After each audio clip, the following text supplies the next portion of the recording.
گے. آسما، آپ سوابی سے سارا کور کر کے آئی ہیں, جو افیکٹڈ ایریا ہے اس کو دیکھ کر آئی ہیں, لوگوں سے آپ نے بات بھی کی ہے. کیا آپ نے دیکھا اور رائٹ ناؤ لوگ جو ہیں وہ کیا سوچ رہے ہیں, جو افیکٹ ہوئے ہیں, جن کی اپنی کوئی شاید اتنی غلطی ہے نہیں لیکن ان کے لوگوں کی جانیں بھی گئی ہیں, ان کا مالی نقصان بھی ہوا ہے, and they don't know what to do right now?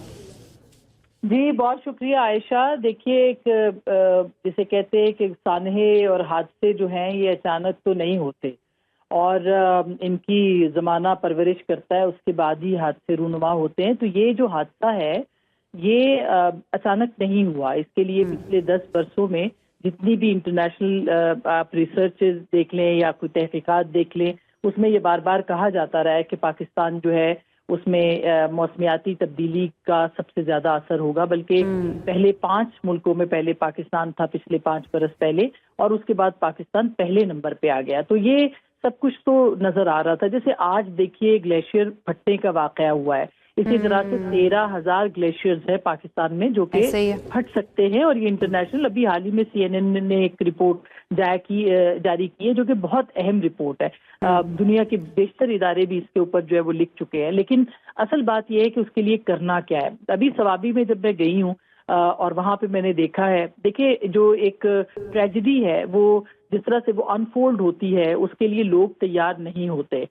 کوئی سسٹم نہیں تھا, کوئی الارمنگ سسٹم نہیں ہے, اور ظاہر ہے کہ قدرتی آفات کو جاننا بھی بہت مشکل کام ہے, یہ بہت آسان کام نہیں ہے. جو پہاڑ ہیں آپ کے وہ درختوں کے بغیر ہیں. ہم سنتے تھے کہ شاید درخت اگائے جاتے ہیں, یا ملین سونامی کی بات بھی ہوئی تھی کسی زمانے میں, لیکن پہاڑوں کے اوپر درخت نہیں, جڑی بوٹیاں ضرور ہیں.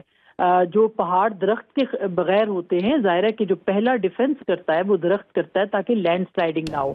اب یہ جو اتنے بڑے بڑے پتھر آ رہے ہیں اس کی بڑی وجہ یہ ہے کہ لینڈ سلائڈنگ ہو رہی ہے, اور لینڈ سلائڈنگ اس لیے ہے کہ درخت نہیں رہے. اور ٹمبر مافیا نے درختوں کے بغیر جو یعنی وہاں پہ جو کاروبار ہے وہ سب سے بڑا ہے ہی ٹمبر مافیا کا. جتنے بھی لوکلز کے ساتھ بھی بات ہوئی ہے وہ ہمیں دکھانے کو تیار تھے کہ آپ فارسٹ کے جتنے بھی آفیسرز ہیں یا ان کے جو دفاتر ہیں ان کا آپ دورہ کر لیں, آپ کو پتہ چل جائے گا ایک ایک گھنٹے کے بعد وہاں سے کتنے درخت کٹ کے نکل رہے ہیں. یعنی ان کی نگرانی کے انڈر جو ہے یہ سب کچھ کام ہو رہا ہے. اسی طرح سے آپ گلگت بلتستان دیکھ لیں یا باقی علاقے, تو ہم نے درختوں کے بغیر اب ہمارے خود اسلام آباد کے اندر آپ دیکھیں کہ مارگلا ہلز پہ کبھی آپ کو درخت نظر آتے تھے, اب وہاں پہ بھی جڑی بوٹیاں, اور خدا نہ خواستہ یہاں پہ بھی اب تو ماہرین کہہ رہے ہیں کہ یہاں پہ بھی اس طرح کی. اور آسما, پہلی مرتبہ ہوا تاریخ میں کہ اسلام آباد کے اندر سوائل ایروژن اور اس کے ساتھ ساتھ لینڈ سلائیڈنگ بھی مارگلا کی پہاڑیوں کے اوپر. مطلب اور کتنا ہمیں انتظار کرنا پڑے گا. اور بڑی اچھی آپ نے ڈی فارسٹیشن کی جو بات کی ہے, اب وہاں پر رہنے والے لوگ تو یہ بھی بتاتے ہیں کہ یہاں پر